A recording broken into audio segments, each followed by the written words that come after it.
We have a very special guest for our player profile today, coming at you live from the minor league system of the Minnesota Twins. His name is Spencer Steer, and he's coming at you hot. How's it going, Spence? Doing good. How you doing? It's going good over here, man. It's beautiful, sunny California. What else can you ask for today? I'm sorry you're stuck in where's the farm system located for Cedar Rapids? Is that in Minnesota? It's in Cedar Rapids, Iowa. Iowa. Okay, yeah. So Yeah. how's the weather out there? Dude, it was hot. Yeah. I didn't get there until probably mid-July. So I was there from, mid-July to early September. So, yeah, just sitting out there in the sun baking. Damn, man. Yeah, I know. It's like sometimes it gets up to like 105 just out here in Arcadia, and it's because of the mountains, and feels like a heat wave coming in, man. And I thought we were supposed to have the beach. It's unfortunate. I don't know why we're getting it right now, especially with Corona, but we'll see, man. We've made it to level 9 of Jumanji, and we got to get out of here. Yeah. But back to the minors, man. It's a year-long grind. You guys are on buses. You only have 1 month off your entire season. How do you handle that year-long grind, staying motivated and staying in shape, because it's so much longer than an MLB season? Yeah. So I mean, this is my first, season in the minors, so it's kind of my first taste of, the travel and the late nights, getting in late and then having to play a game the next day. So I mean, that was all kind of new to me, but yeah, what I learned was you got to take care of your body. You got to take advantage of the time you have to recover. When you have an off day, take advantage of it. Don't leave your bed, play your video games. Like take the day off. Don't go do anything crazy. So that was a little bit of an adjustment because for the first time in my life I got tired at the end of the season. I really felt my body starting to break down. So yeah, that was the biggest thing I learned, was just got to take advantage of the time to recover. And how has COVID, since this is your first season, how has COVID really impacted the way that you've handled yourself and just how the season has been impacted because of this disease, this pandemic?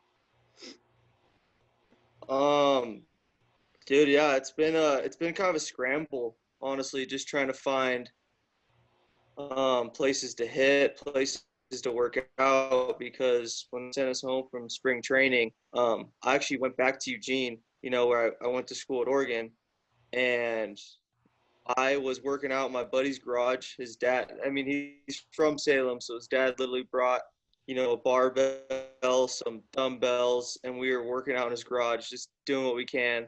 And then his uncle lives about 20 minutes outside of Eugene, so we were hitting in a batting cage in his uncle's backyard.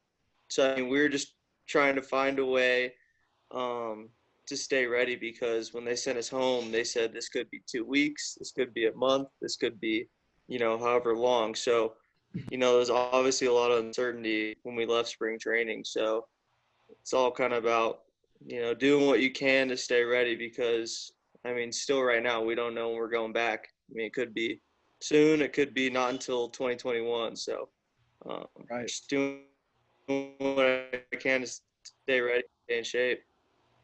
For sure. And you mentioned Oregon. I was going to bring that up. You set many records at Oregon, and your journey has been incredible, playing shortstop for them.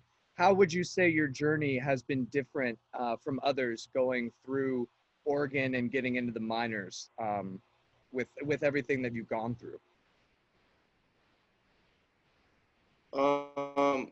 Yeah, I'd say it's a little different for me, because I was lucky enough to start my freshman year, so I was able to get, college D1 experience right off the bat, and then I was able to stay healthy, which, it's a blessing to stay healthy, because freak accidents happen. But yeah, I was able to play, pretty much every game for 3 years, and then go to play summer ball, and then just playing with guys from different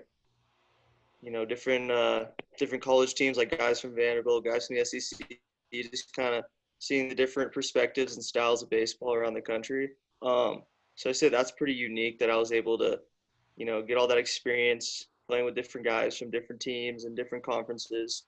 So that definitely helped me develop as a player and eventually have a breakout season my junior year, which ultimately, got me drafted to where I did because, based off my first 2 seasons in college, there's no way I would have got drafted where I did. So I think that experience eventually, finally paid off and caught up to me my junior year, and then obviously took that into the minors. Your junior year, you definitely caught your stride. I mean, all those base hits, that batting average, stolen, amazing season, by the way, man. I just want to give you credit for that. And how during that season do you stay, maybe you're getting offers to the minors and you're getting, teams coming to watch your games. How do you stay focused and humble in those game-like situations or just in practices if they come to see you? How do you just kind of take a deep breath and stay focused? Yeah, I mean, so during the season, it wasn't too big of a distraction because, the scouts and teams kind of get it. Like, you want to focus on your season, focus on, ultimately making the playoffs, making the College World Series, that kind of stuff. So during the season, not a lot of teams were really talking to me. They're kind of just letting you do your thing. But yeah, when you see scouts in the stands, it's not like you don't notice them, right? I'm not going to lie to you and say I don't see them in the stands. But I mean, you just got to play your game and do what you do because obviously you're doing something right if they're coming to see you play. So you can't really change who you are as a player just because your scouts watching you in the stands. Right. Good point. Yeah, you don't want to become a fake player or someone that you're not when they're watching you versus when no one is. You want to always just stay yourself so that way you have nothing to change once you get into the big leagues. That's great, man. Mm-hmm. Speaking of the big leagues, is there a player that you model your bat swing or your playing style, your fielding style off of? Maybe Jeter or someone older like Bill Russell from the Dodgers back in the day. If there's anyone you know of that you kind of maybe was your idol growing up. Yeah. Everyone always asks this question. I never really have a good answer, to be honest. I never really had I never really was a fanboy over one particular player. Okay. I mean, I'm an Angels fan, by the way, so I love Mike Trout. There we go. Grew up an Angels fan. Yeah. So, I mean, I grew up watching, David Eckstein, Sean Figgins, Tim Salmon, all those guys. Tim Salmon, baby, that was my guy. Sure. Yeah. So I mean, I wouldn't say there's one particular player that I model myself after, but one player that comes to mind when you ask that question is kind of Nolan Arenado because of how good he is in the field, and then middle of the order bat, super consistent. So, and I play third base majority of the time. So, I like to make the highlight reel plays and kind of be a stud on both sides of the ball like he is. So I guess if there's one player, it'd probably be him. Nice. Yeah, you got that arm, man. If you're playing third as well, you got to have it to gun it over there across the field, man. Yeah, exactly. Got to be just like him. Just whip it on over there. Yeah. But not as good yet, but yeah, right. On those off days you were talking about that, I'm interested. What video games do you play, or on those 6-hour long bus rides? What music do you listen to stay just in your own zone? Yeah. So video games during the minor league season was I was playing a lot of Fortnite, and then Call of Duty Zombies. Hey, I was playing a lot of that to kill some time. Now it's all about Warzone, obviously, but and music on bus rides. God, I would try to sleep as much as possible. Mm-hmm. Because some of those bus rides are long and you run out of stuff to do. But I would sleep. I like listening to country music on long bus rides. It's kind of just kind of background noise. Yeah. Yeah, kind of just the social medias with some country music in the background on my headphones. And I started listening to podcasts for the first time in my life on these bus rides. So There we started go. getting into podcast. Yeah. Well, what's your favorite country artist? You like Kenny? Do you like Chris Stapleton? Do you like Tim McGraw? Who's your Um,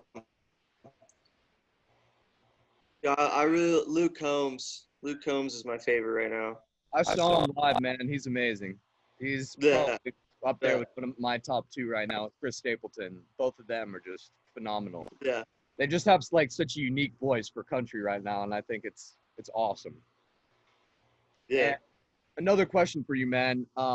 Staying on track with the minors, how did it feel to get called up your junior year so quickly? Like, did it feel like a shock to you? Did you feel inspired? Did you feel like you earned it? How did it? What was the first reaction that hit your mind? Um, Honestly, it wasn't a shock at all. Just because I felt like my first 2 seasons I underperformed. Like I knew I could do a lot better. Mm-hmm. Um, and it seemed like my freshman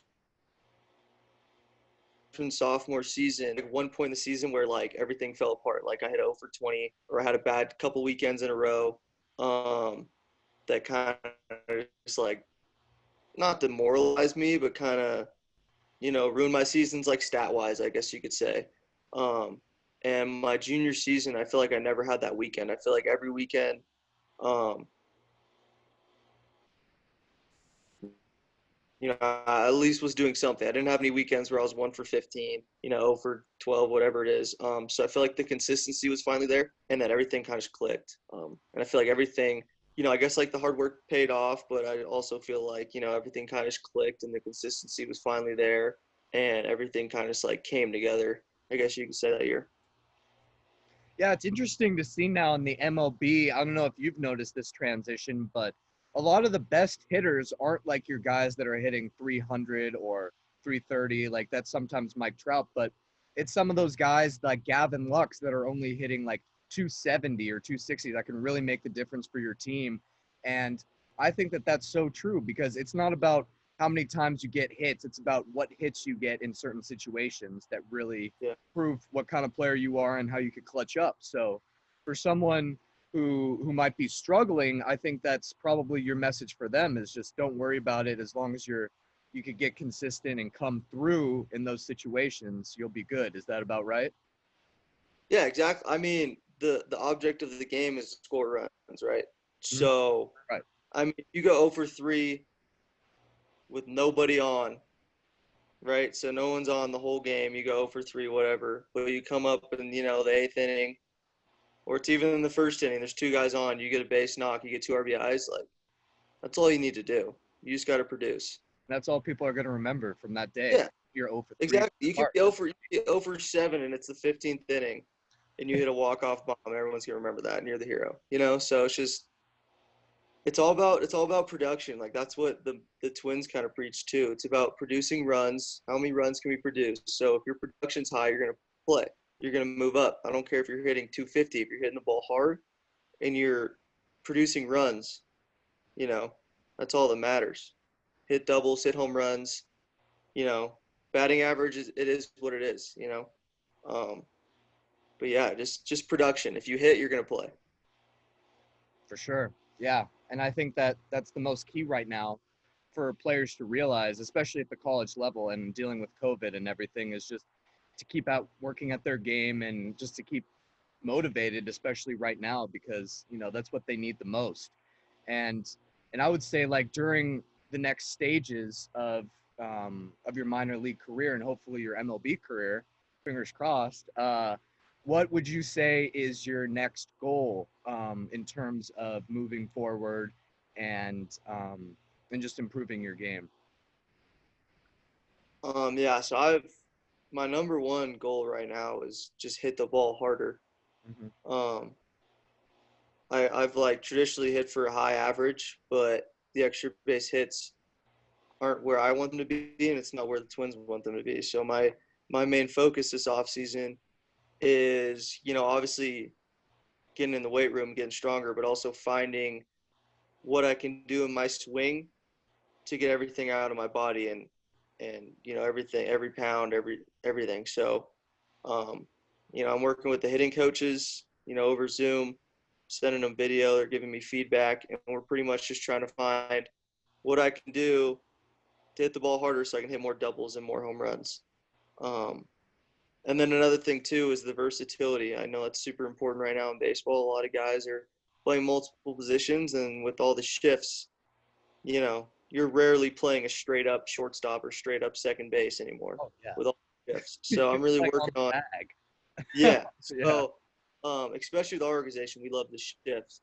Mhm. So I'm really working on the versatility and getting comfortable at second, and then being able to play third the next night, and then being able to play short another night. So I think that really adds value as like a player. The more positions, the better. So I'm also trying to, work on getting better at all those positions. So when they need me to play one of them, I can.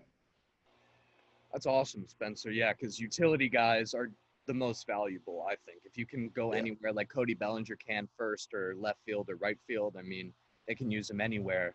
And I think fantasy guys are going to love you for that too. They can draft you at any position and Yeah. take you, and especially if you're working on your long ball, man. I mean, there aren't many shortstops who can hit the long ball. So I would love to see that for sure. That position definitely needs some power, I would say. So Yeah. we need to bring that up for them, and I'm glad you're doing that. And one of my final questions for you would be, what has been your greatest achievement so far? Obviously, making the minors, I'm sure, is one of them. But in terms of maybe goal setting or just how you've come along, what would you say is like your milestone so far? Honestly, my biggest accomplishment was so at the end of my junior year, we do like team awards, and it's all player based. So it's all the players voting um, for everything. And so I got my favorite award was the team captain award, because it just feels good to know that you're doing the right things, you're setting a good example, for the younger guys and just for everyone. It just feels good to have your teammates kind of acknowledge that you're doing the right things and that they see you as kind of the leader. Um, because that's what I've always wanted to be, as a leader, growing up. And on every team I played, I feel like I've been one, and I've never really, you know, seen that actual acknowledgement from my teammates. I felt it, but just to see it like on a plaque that they voted me team captain, um, that was pretty cool. So that's probably my, besides, the accolades and all that, that probably meant the most to me. So, in one word, Spencer Steer, would it be leader or captain? Captain, yeah, I like captain. Spencer Steer, unedited, unfiltered, undefeated. This guy is coming in. You guys got to watch out for him, man. Thank you so much for joining All Talk No Balk today. We appreciate your time, man, and I hope to see you in the MLB soon, man. It's going to be a hell of a ride for you. Appreciate it. Thanks for having me. Thank you, Spencer. Take care, man. Thanks.